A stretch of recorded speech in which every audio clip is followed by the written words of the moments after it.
the same time that I exchanged Wyvern for Bokham, and also exchanged my brother for Arthur as my chief companion. My brother, as you know, was serving in France from 1914 to 1916, which is the Bokham period.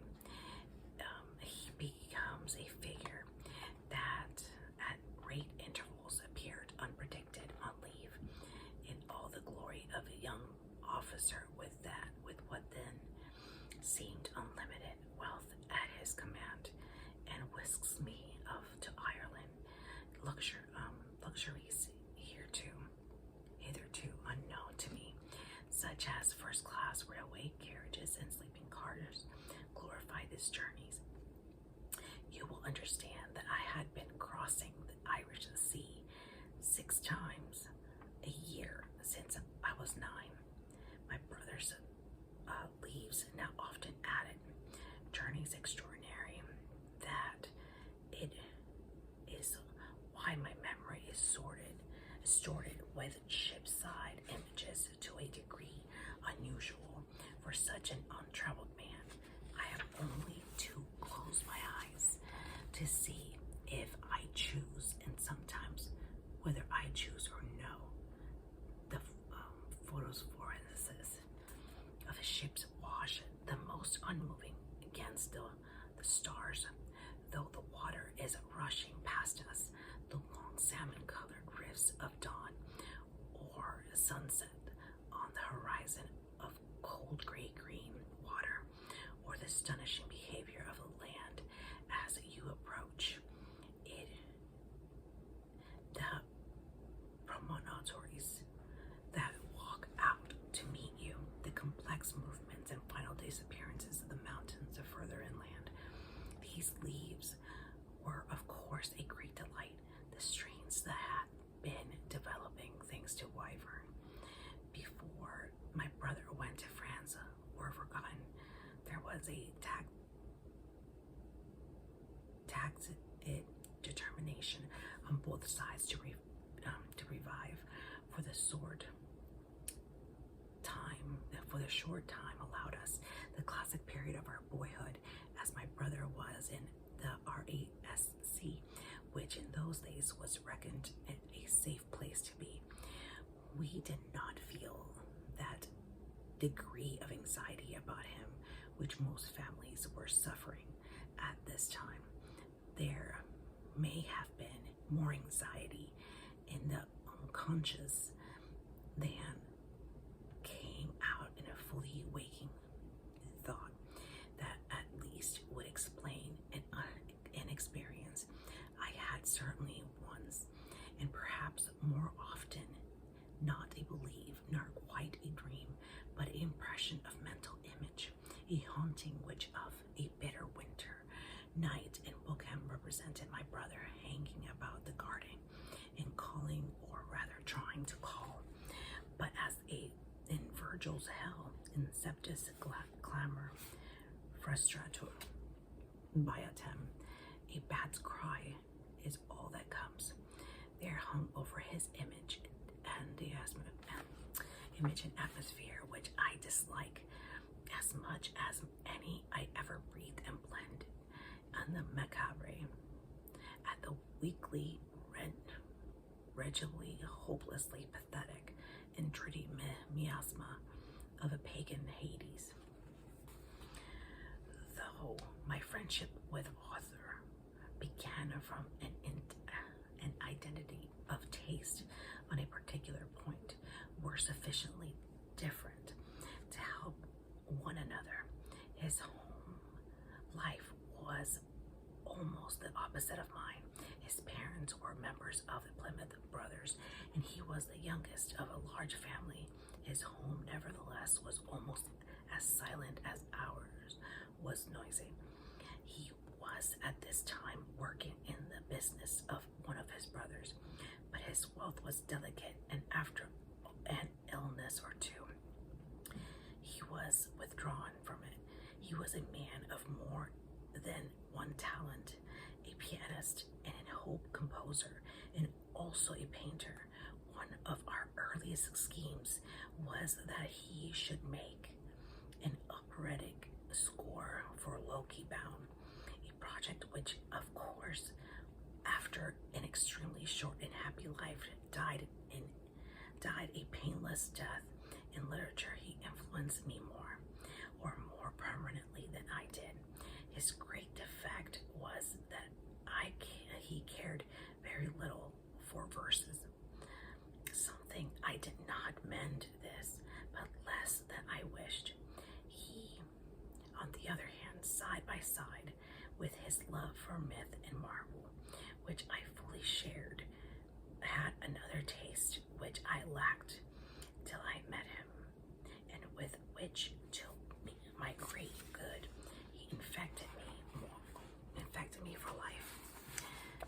This was the taste for what he called the good, solid old books, the classic English novelist. It is astonishing how I had avoided them. Before I met Arthur, I had been persuaded by my father to read the Newcomes when I was rather too young for it and never tried. Thackeray, again, till I was in Oxford, he is still antipathetic to me, not because he preaches, but because he preaches badly. Dickens I looked upon with a feeling of horror engendered by long poring over the illustration before I had learned to read. I still think them depraved here as in Walt Disney. It is not the ugliness of the ugly figures, but the simpering dolls intended for our sympathy, which really betray the secret, not that Walt Disney is not far superior to the illustrators of Dickens. Of Scott, I knew only a few of the medieval, that is, the weakest novels under Arthur influence. I read at this time all the best Waverleys, all of the Brontes, and all of the Jane Austens.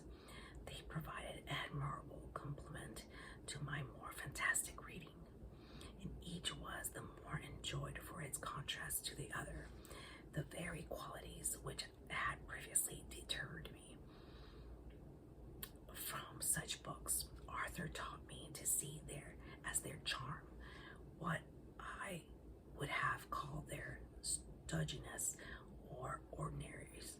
He called home lines a key word in his imagination. He did not mean merely domesticity, though that came into it.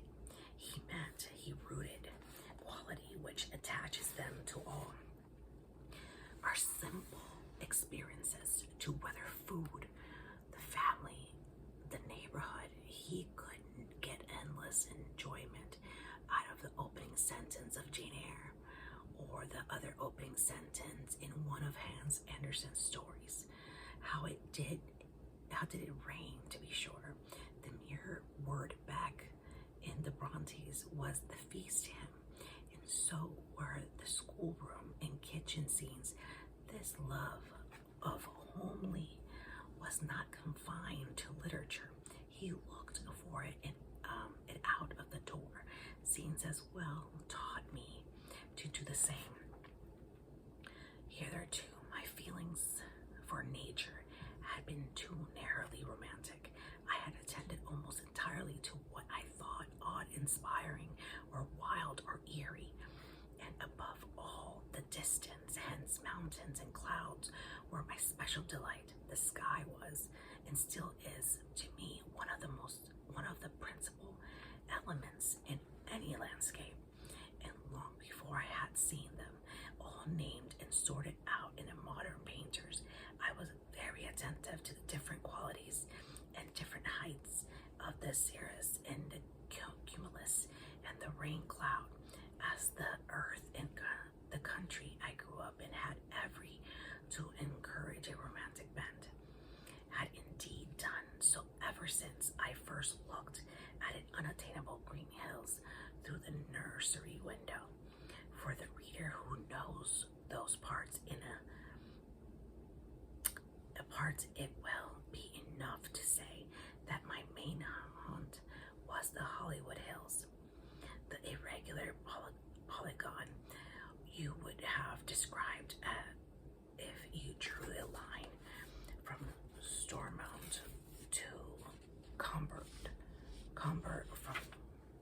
to Newton Nards, or from Newton Nards to Scrabble, from Scrabble to Craigland, from Craigland to Hollywood, and thence through Knocknagonny back to Stormont. How to suggest it all to a foreigner, I hardly know. First of all, it is by Southern English standards bleak. The woods, for we have few, are of small trees, rowan and birch, and small fir. The fields are small, divided by ditches and range, with range sea-nipped hedges on the top of them. There is a good deal of gorse and many outcroppings of rock, small abandoned quarries filled with cold-looking water and surprisingly numerous. There is nearly always a wind whistling through the grass where you see a man plunging. There will the gulls following him and pecking at the furrow. There are no field paths or rights away, but that does not matter for anyone, for everyone knows you. Or if you then do not know you, they know you are kind and understand that you will shut gates and not walk over crops. Mushrooms are still felt to be common property, like the air. The soil has none of rich chocolate or orchard you find in your part of England. It is a pale, what Dyson calls the ancient bitter earth, but the grass is soft, rich, and sweet. The cottages always whitewashed in single story, and the roofed with blue slate up, and the whole landscape. Although these hills are not very high, the expanse seen from them is huge and various. Stand at the northeastern extremity where the slopes go steeply down to Hollywood. Beneath you is the whole expanse, the Love, the Antrim coast twists sharply to the north and out of the sight, green and humble in comparison. Down curves away southward between the two, and Love merges into the sea. And if you look carefully, on a good day, you can even see Scotland phantom-like on the horizon. Now come further to the south and west. Take your stand at the isolated cottage, which is visible from my father's house and overlooks your whole suburb, and which everyone calls the shepherd's hut, though we are not really a shepherd country. You are still looking down on a Love, but its mouth and the sea are now hidden by the shoulder you have just come from, and it might, for all you see, be a landlocked lake. And here we come to one of those great contrasts which have bitten deeply into my mind. Niflheim and Asgard, Britain, and Logres and Andromit and Harandra, air and ether, the low world and the high. Your horizon from here is an atrium, mountains, probably the uniform mass of greenish blue. Though it is a sunny day, you may just trace on the cave hill the distinction between the green slopes that climb 2/3 of the way of the summit and the cliff wall that perpendicular accomplishes the rest. That is one beauty. And here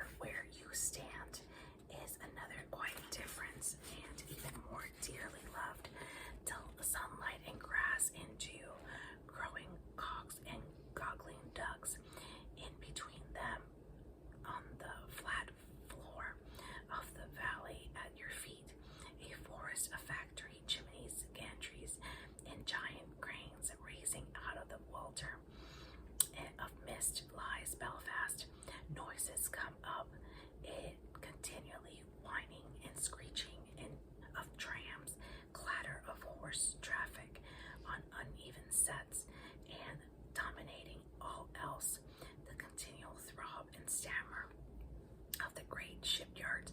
And because we have heard this all our lives, it does not for us violate the peace of all hilltop, rather than emphasizes it, enriches the contrast, sharpens the dualism. Down in that smoke and stir, it is the hated office to which Arthur, less fortunate than I, must return tomorrow, for it is only one of his rare holidays that allows us to stand here together on a weekday morning. And down there, too, they are barefoot old women, the drunken men stumbling in and out of the spirit ghosters, Ireland's horrible substitute for the kindly English pub, the straining overdrive horses, and hard-faced with rich women, all the world which Alberic created when he cursed love the twisted and mold into a ring. Now step a little way, and only to find a cross and lane, and up the top of the bank on the far side, and you will see, looking south, which with a little east, in it a different world. And having seen it, blame me if you can for being romantic, for here is the thing itself utterly irresistible, the way the worlds end, the land of longing, the breaking, the blessing of hearts. You are looking across them, what may be called a certain sense, the plain of down, and seeing beyond it the Morn Mountains. It was Kay, that is, cousin Quartus, second daughter of Valkyrie, who's first expounded to me what this plain of down is really like. Here is a recipe of imagining it. Take a number of medium-sized potatoes and lay them down, one layer of them only, in a flat bottom tin basin. Now shake loose earth over them until the potatoes themselves, but not to shape of them, is hidden, and of course the surface crevices between them will now be the depression of earth.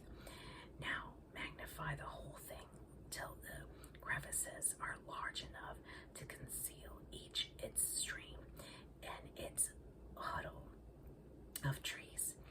Then for the coloring, change your brown earth into a checkered pattern of fields, always small fields, a couple of acres each, with all their normal variety of crop, grass and plough. You have now got a picture of the plain of down, which is a plain only in this sense that if you were a very large giant, you could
Such were my outdoor delights before I met Arthur, and all these he shared and confirmed.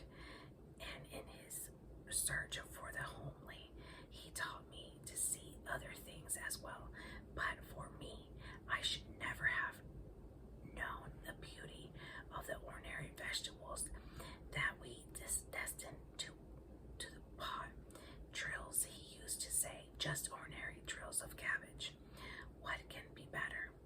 And he was right. Often he recalled my eyes from the horizon just to look through a hole in a hedge, to see nothing more than a farmyard in its mind morning solitude, and perhaps a great cat squeezing its way under the barn door, or a bent old woman with a wrinkled motherly face coming back with an empty bucket from the pigsty.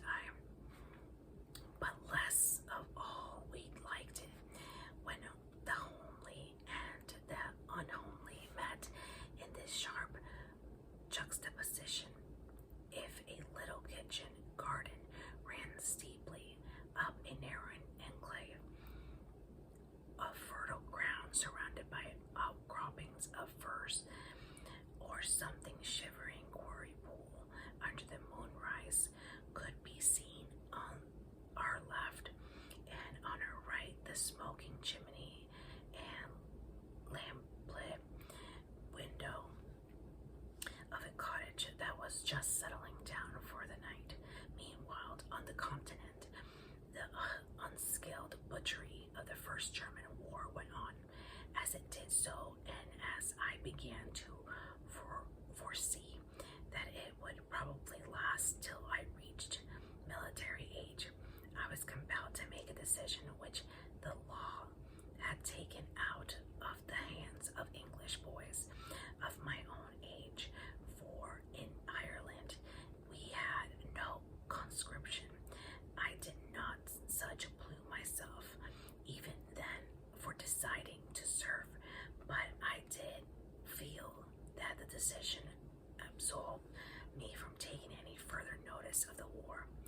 For Arthur, whose heart hopelessly disqualified him, there was no such questions. Accordingly, I put the war on one side of to the degree which some people will think shameful, and some incredible. Others will call it flight from reality. I maintain that it was rather a treaty with reality, and fixing a frontier. I said to my country, in effect, you shall have me on a certain date, not before. I will die in your wars if need be, but till then I shall live my own life. You may have my body, but not my mind. I will take part in battles, but not read about them. If this attitude needs excusing, I must say that a boy who is unhappy at school, inedible, learns to habit of keeping the future in its place. If once he began to allow infiltration from the coming term into the present holiday, he would despair. Also, the Hamilton in me was always a guard against the Lewis. I had seen enough of the self-torturing temperament. No doubt, even if the attitude was right, the quality in me which made it easy to adopt is somewhat repellent. Yet even so, I can hardly regret having escaped the appealing waste of time, the spirit which would have been involved in reading the war news and taking more than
was now happier than I had ever been.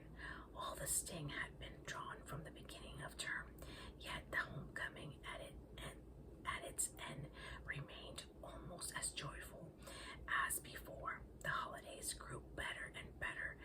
Our grown-up friends, and especially my cousins at Mount Bracken, now seemed less grown-up. For one, the immediate elders grow downward and backwards to meet one at the age. There were many merry meetings, much good talk. I discovered that other people beside Arthur loved books that I loved. The horrible old social functions, the dances, were at an end. For my father now allowed me to refuse the invitations. All of my engagements were now pleasant ones within a small circle of people who were all intermarried or very old neighbors, or the women anyway.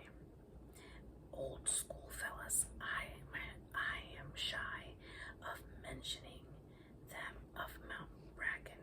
I have had to speak because the story of my life could not be told without it.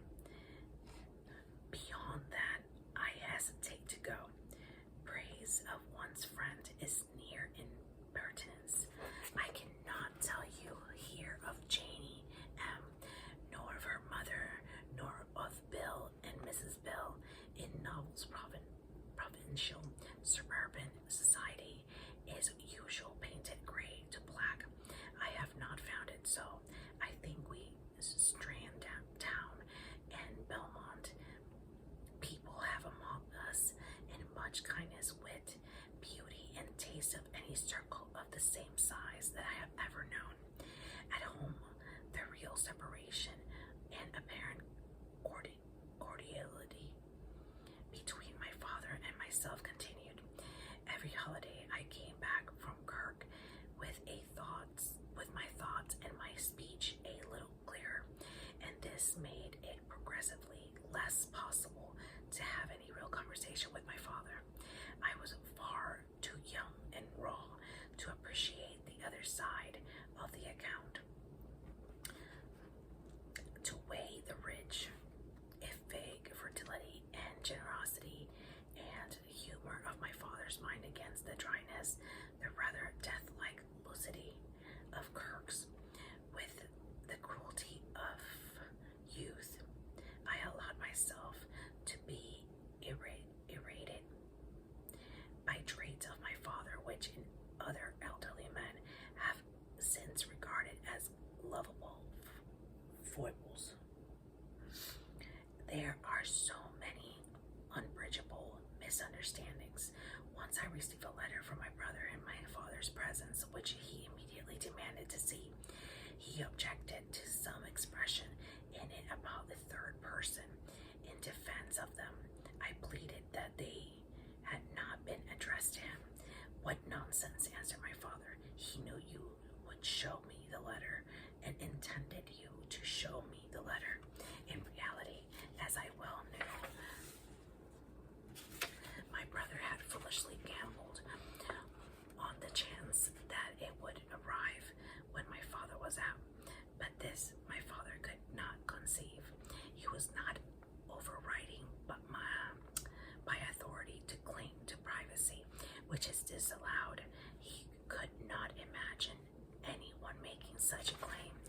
My relations to my father help to explain. I am not suggesting that they excuse one of the worst acts of my life. I allowed myself to be prepared for confirmation and confirmed, and to take my first communion in total disbelief, acting a part, eating and drinking my own condemnation. As Johnson pointed out, where courage is not, no other virtue can survive except by accident. Cowardice drove me into hypocrisy, and hypocrisy into blasphemy. It is true that I did not and could not then know the real nature of the thing I was doing, but I knew very well that I was acting in a lie with the greatest possible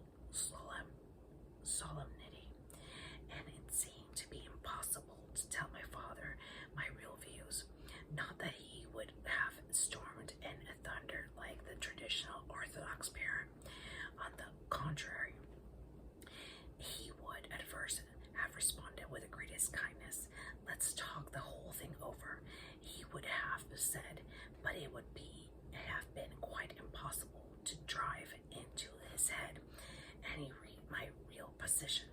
The thread would have been lost almost at once, and the answer implicit in all the quotations, anecdotes, and reminiscences which would have been poured over me would have been one, and I then valued not a straw. The beauty of authorized version of beauty and the Christian tradition of sentiment and character. And later then this failed, when I still tried to make my exact points clear. There would have been anger between us, thunder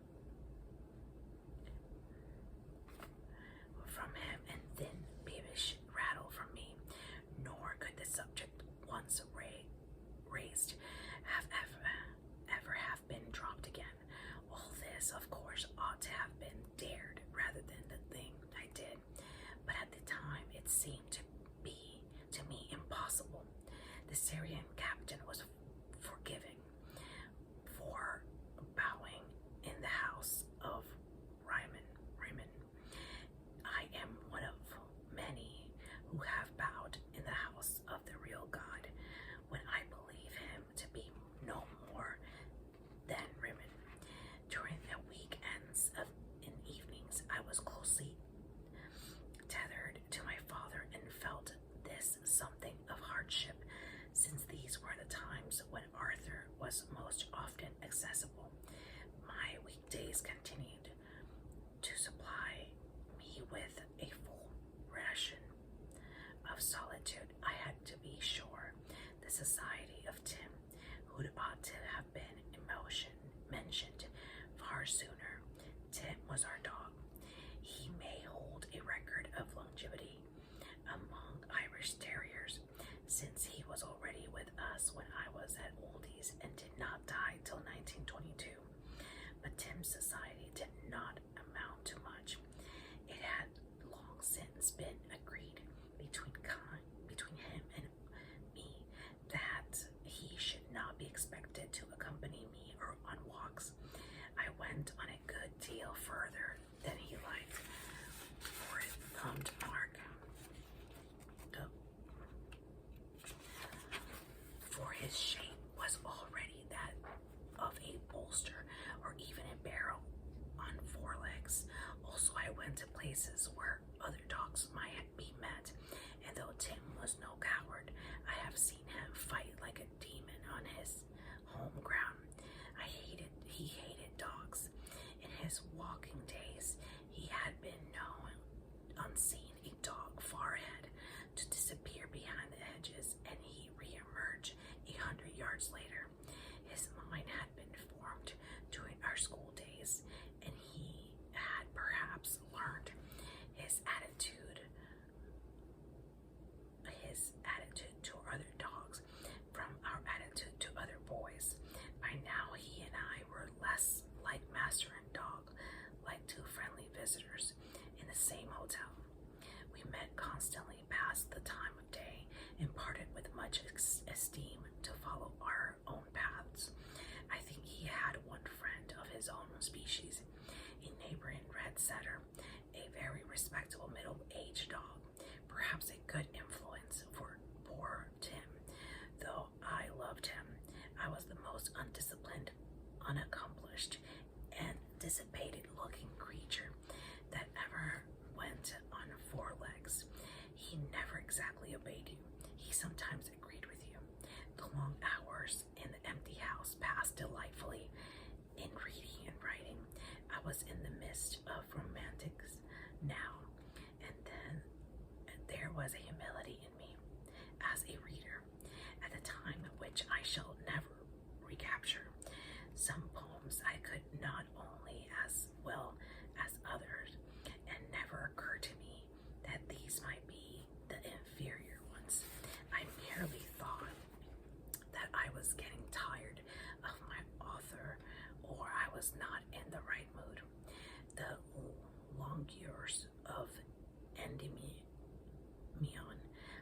I attributed wholly to myself. The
returning from the very early periods of my childhood.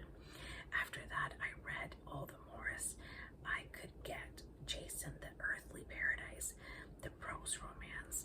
The growth of the new delight is marked by my sudden realization, almost with a sense of disloyalty, that the letters William Morris were coming to have at least as a potent a magic in them as Wagner.